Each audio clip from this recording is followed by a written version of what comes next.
Like thousands of students across the United States, we have all chosen to further our education and continue on into college. But not all of our stories are the same. And right now, thousands of students are scared for their futures. I'm Ruth Benitez, and today I'd like to talk to you all about the history of Daca. We're going to go over what Daca looked like in the early 2000s, continue on into the middle 2000s, and look at what Daca is like today. According to the American Immigration Council, the first piece of legislation that was really geared toward young immigrants was introduced in 2001. It was the first version of the Development, Relief, and Education for Alien Minors. This is better known as a DREAM Act. Since then, immigrants have been called dreamers. This piece of legislation, however, did not pass in 2001. It was introduced, but it didn't pass. And over the last 2 decades, at least 10 different versions of this sort of act have been introduced into Congress, but have yet to pass. And looking into the mid-2000s, Barack Obama stated in his campaign that he wanted to introduce legislation if he was inaugurated in office.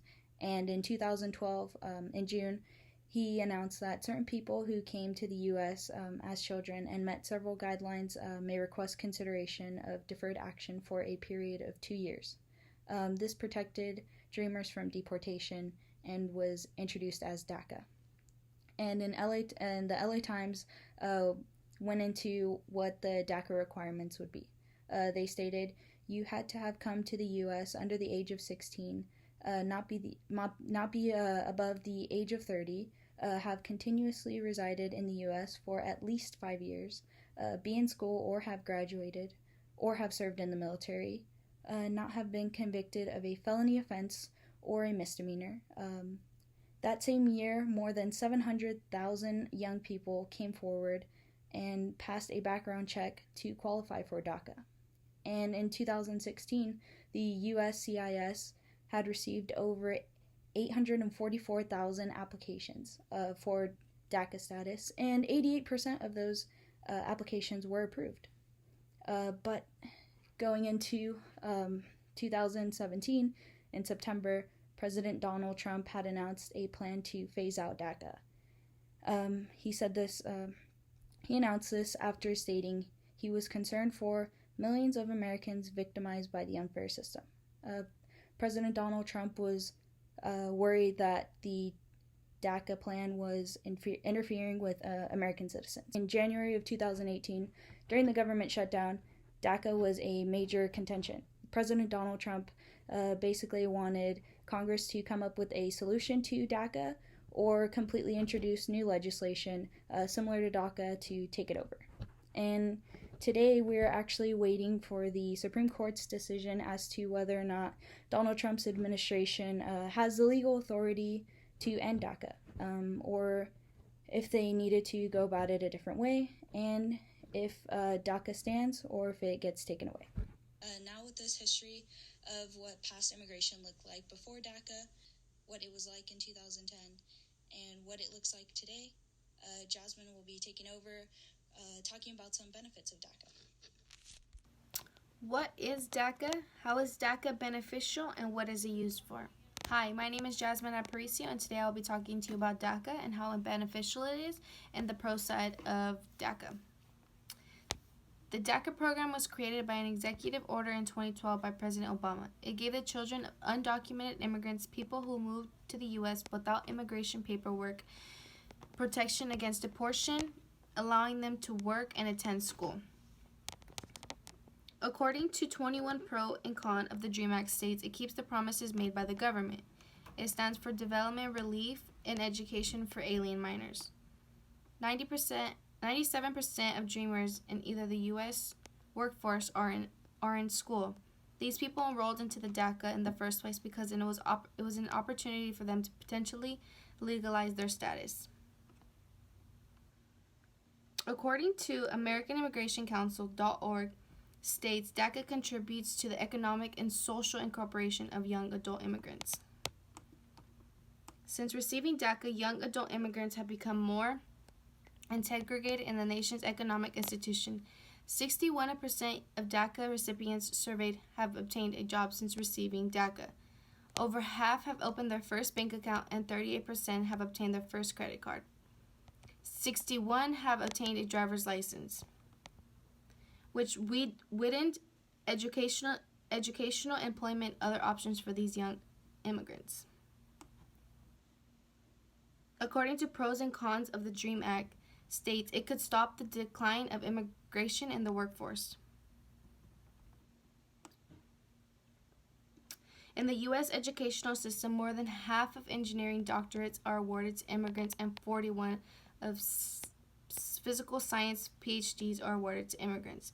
The DREAM Act would open up the opportunities to many more people, keeping good talent that was raised in the U.S. country. Today I have stated why I think DACA is important and why it is beneficial. Thank you. Hi. I'd like to start by saying thank you, Jazmin, for your wonderful speech, but I do disagree with you.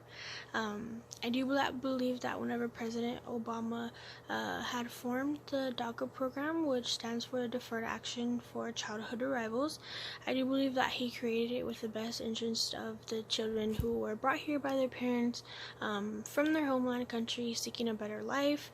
Some of these children don't even know their native language, they don't speak it, they can't understand it, let alone even write it. Many say, how could it be fair to send someone back to a country that they're not even familiar with, one that they have no connection to other than that they were born? Well, when Barack Obama had announced his program, DACA, he said it would be a hardship, and many claimed that it was cruel to send back these people back to their homelands. Obama stated when he announced DACA that these people are Americans in their heart, in their minds, and in every single way, but one which is on paper. Barack Obama also claims that these people were brought to this country by their parents as infants and face deportation to a country that they know nothing about with a language that they do not even speak. While this may be true for some, it is definitely not the case for all immigrants, and I believe that DACA only increases more immigration. According to Hans von Spakovsky, the qualifications for DACA do not seem to follow the guidelines for those who will or may qualify for DACA. President Obama stated that these people who are children who did not know their native land or language, but these immigrants may come to the United States and qualify for DACA as long as they are under the age of 16.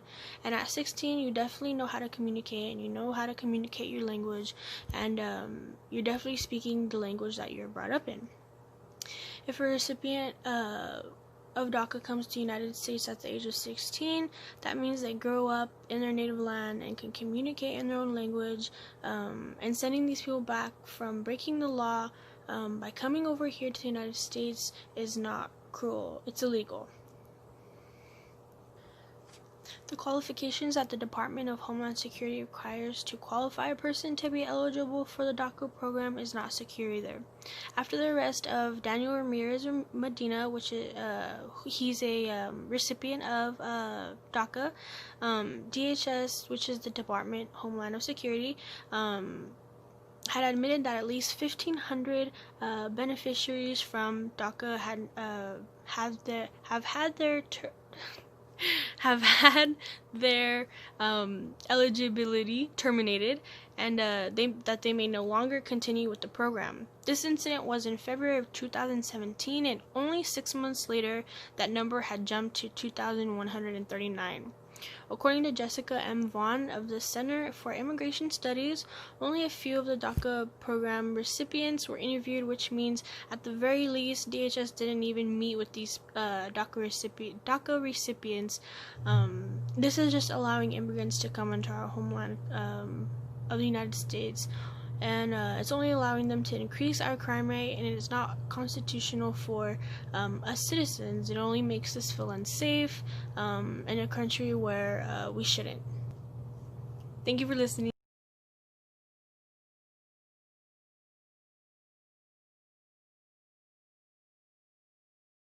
Hey guys, Jared here. I would definitely agree with the pros. There are a lot of good pros out there, but with every pro, there's always a con. So for me, my topics are on cons. So let's just start off here. One of my cons would be amnesty should not be given to lawbreakers. The Center of Immigration studies stated that many dreamers, the reason they're called dreamers is because the Daca is also under the Dream Act. So people who qualify under those, they usually call them dreamers because that's what they fall under, the Dream Act. So dreamers also commit work-related crimes such as Social Security fraud, forgery, perjury on I-9s, employment forms, and falsification of ID cards. That's definitely a lot that happens here, especially in California. I was in management for a while, and when we would hire individuals, that was always seeming to be a concern that we would have to look into and find out more information, that making sure that that person's information was correct. We'd always get information that wasn't correct, and we'd have to have them fill out another form to make sure that maybe we missed something. But unfortunately, there are a lot of people out there who are trying to do the right thing and become citizens and to live here in the U.S., but to do so, obviously, they need to financially be able to take care of themselves and their families. So a lot of people do whatever they can to get a job, and they try to do it the right way, but unfortunately, under certain circumstances, they don't always have the right documentation to be legally employed through California. So I could see the reasonings why certain individuals would go at that extreme, because they want to guarantee a job and be able to take care of their families. So for me, that is a con, but at the same time, in 2012, 1,500 dreamers lost their DACA status because of gang involvement or other criminal activity. Dreamers are only disqualified if they are convicted of a crime. And so going back to the to employment, falsifying I-9 forms or Social Security numbers, as long as it's, for me, not a felony that was committed, I feel like for me that would be something that would be okay, to let these people still become citizens, because all of us do wrong without realizing it's wrong, and we always grow from our mistakes.